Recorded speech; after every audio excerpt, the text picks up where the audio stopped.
What I would buy if I started coffee today. When I first got into coffee, I made every mistake. I bought gear I didn't need, I skipped the gear that actually mattered, and I spent way too much money figuring it out the hard way. And this video is the shortcut I wish I had. I will tell you exactly what to buy in the right order for every budget. Three-phase, clear recommendation, and at the end, I will tell you exactly what to buy depending on your budget. So let's get into it. Phase 1, the non-negotiables. These are the things that will have the biggest impact on your coffee. Get this right first, and everything else comes after. Fresh whole bean coffee. This is where the most beginners go wrong. Pre-ground coffee loses flavors fast.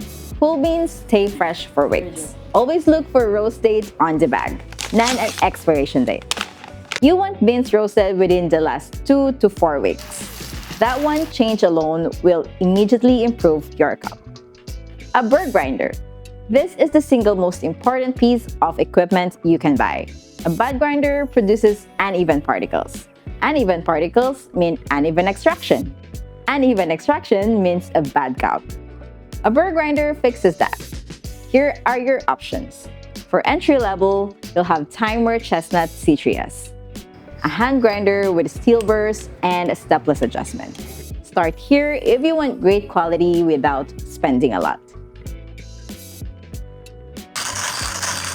For mid-range, you have the Baratza Encore ESP Pro. Electric, simple, and with a wide range for both filter and espresso. This is the one I recommend for most people starting out.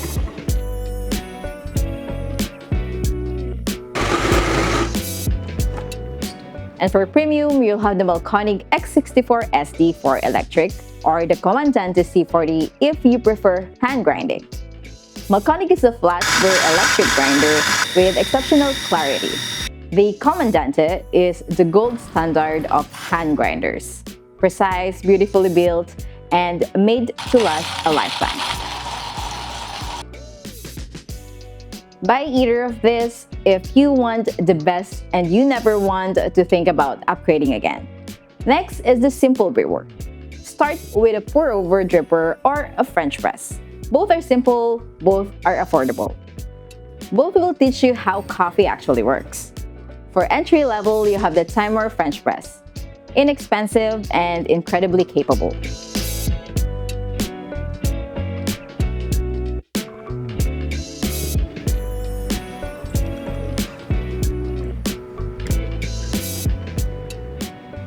For the mid-range, you have the Hario V60 with proper server. Clean, reliable, and the industry standard.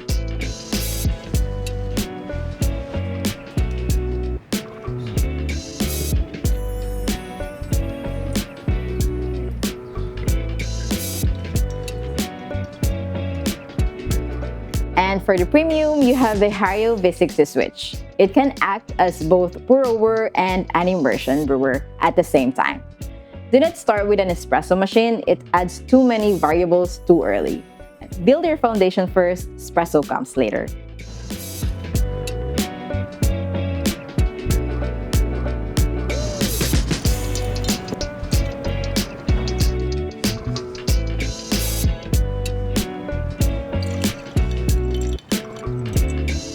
Phase 2, the smart upgrades. Once you're comfortable brewing, add these two things. A coffee scale. Coffee is about ratios.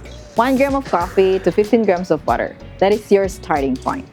Measuring by scoop is inconsistent, and a scale fixes that immediately. For entry level, you have the Hario digital scale with 0.1 gram precision, simple and affordable. For mid-range, you have the Timer digital coffee scale, built for pour-over with a timer built-in. And for the premium, you have the Akaya Lunar, compact with almost instant response. Buy this if you are planning to move into espresso in the future. It is the scale you will want anyway. Then a gooseneck kettle. For pour-over, how you pour matters. A gooseneck gives you a slow, controlled pour. That means even saturation. That means better extraction. For entry level, you have the Hario Bueno kettle without temperature control. Heat your water and let it cool for 1 minute before pouring. For the mid-range, you have a temperature-controlled timer kettle. Simple and does the job well. And for the premium, you have the Brewista kettle. Fast, precise, and holds temperature perfectly. Buy this if you want the best and you want it to last. Phase 3, the one thing most people overlook. One thing most beginners never think about. Water. Coffee is 98% water. If your water tastes off, your coffee will too. No exceptions.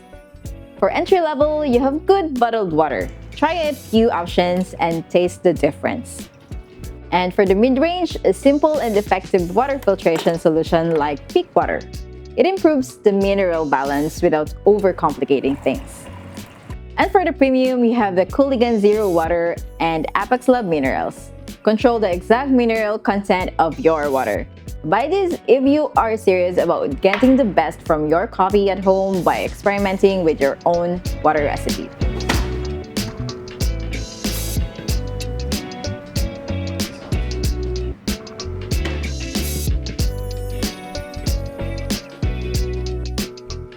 If you're just starting out, buy this. Timer Chestnut C3S for the grinder, a French press, a Haru digital scale, a basic gooseneck kettle, good bottled water, and fresh beans from a local roaster. That is everything you need, nothing more. If you want to upgrade to a mid-range setup, buy this.